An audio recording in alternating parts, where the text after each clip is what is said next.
kasi nakaangat yung ano mo eh. Talagang matatamaan yan. And Gino looks to be... Oh! Puta. Wala na. Kagagaling lang sa magandang panalo ang batang Antipolo City hard puncher na si Gino Rodrigo. Bumiyahe ito patungong San Isidro, Nueva Ecija para doon harapin ang Indonesian boxer na si Albius Maupani. Ni Gino, counter right straight sa press con. Sabi niya, he's gonna try and go for a knockout basta makasilip siya dito. Into the business. Naalala ko yung laban niya kay Gio. So, and samantalang si Gino Rodrigo, 140, no?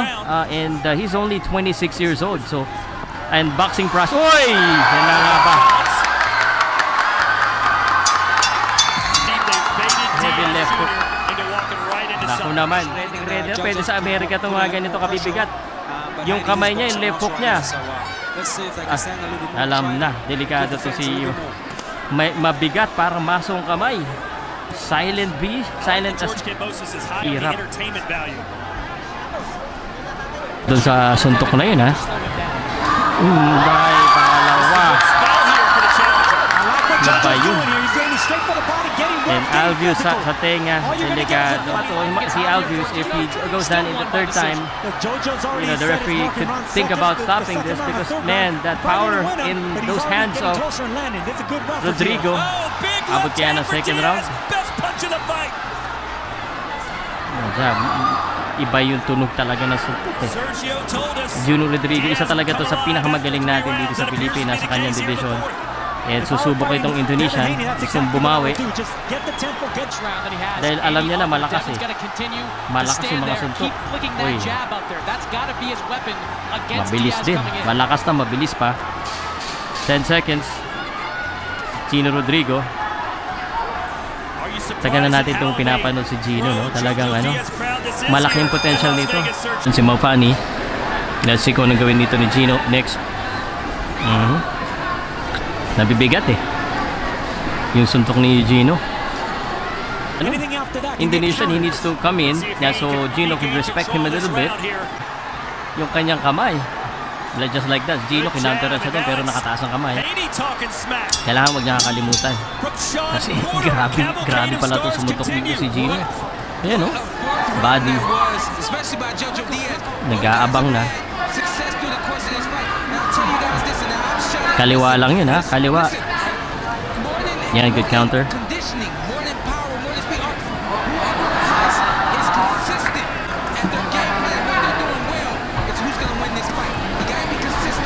Nice. Gino Rodrigo being really patient. Hindi niya minamadali ito kahit alam niyang kaya niya pabaksakin. Hindi niya basta-basta sinusugod.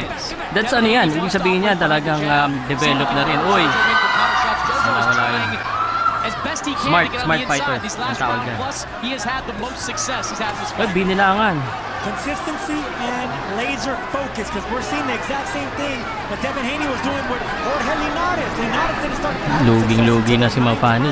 Tatlong beses na to officially on the score that he's knocked down. Yeah, I've got a 3 rounds to 1 in favor of Devin Haney. Thought he might have done it as you see Jojo flirting in the corner. Gino, ano niya, nagpumapalit-palit na rin siya ng ano dito stands, ha? You see the oozing confidence now of Gino. Kasi tumutusok talaga, sumasakit talaga yung suntok eh. Jab and then hook. Ooh, right hand. Yan ang Maupani showing some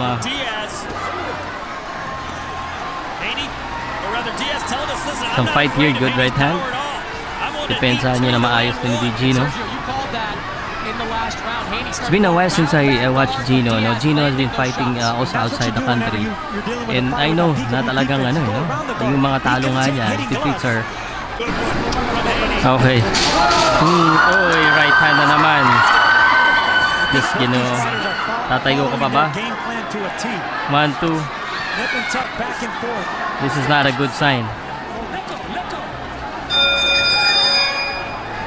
That's not a good sign. Masakit na yung tenga.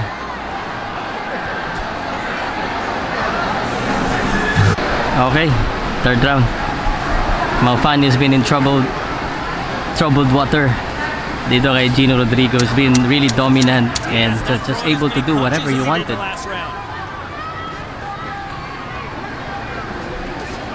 The jabs right there, quick jabs. Maufani, Alvius trying to get inside. Still trying to find the mark, but Gino, yan na, medyo nakadikit siya. Nilayo ang kagad siya ni Gino. Corner si Gino dito, 1-2. Seems doesn't have the power to hurt Gino. At least double jab sa taas, sa baba, mixing it up, making Alvius guess. Again jab, faking with the right hand, the jab, the quick jab again. Hook naman. Kaya nga mapapaisip dito si Alvius. Uy! Yan, bumalik. Naku, tenga na naman. Nireklamo niya. Bigyan mo ng isang cup sa kabila. Kasi nakaangat yung mo eh. Talagang matatamaan yan. And Gino looks to be... Oh! Basta. Wala na. Napamura pa ako. Gino Rodrigo. Tinapos na. Ito na nga. Congratulations.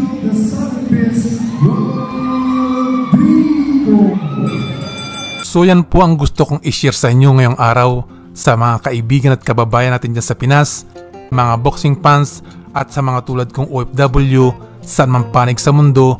Kumusta po kayong lahat dyan? Kung nagustuhan nyo po itong aking video, paki-like at kung pwede, mag-subscribe na din po kayo. At para updated kayo sa aking mga video, pwede nyo i-click ang notification bell. Maraming salamat sa inyong panonood. Shout out kay Mr. Minandro Domingo ng KSA, kay Mr. Brando Makatangay ng KSA, kay Mr. Ricardo Bernaldo Jr., Giay pa din ng Bahamas, kay Mr. Narciso Dupla, kay Miss Madam B at Vilma Reyes, kay Mr. Dong Tangloy Malyari, Jen Merdan Garcia ng Macau, Nerio Morcia, Billy Jubildad, Jan Maravillas at kay Mr. Edgar Balili. Maraming salamat po sa pagsuporta nyo sa aking channel. He still does that.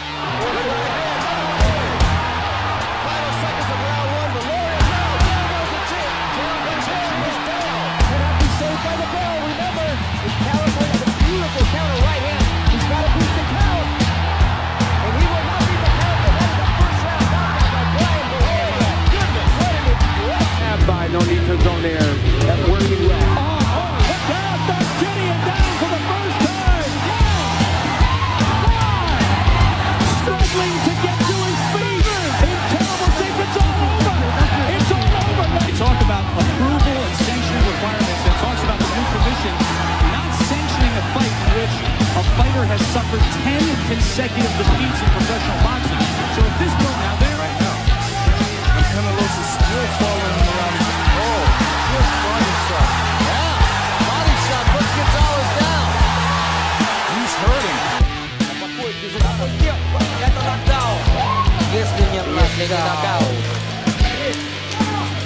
Все! Ау! Праздник на Филиппинах.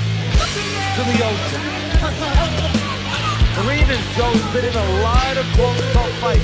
4 draws and 5 splits or majority decisions. Unlike Davis, he's fire testing, ready for battle. Oh, he backs him up into the corner and comes chasing him down.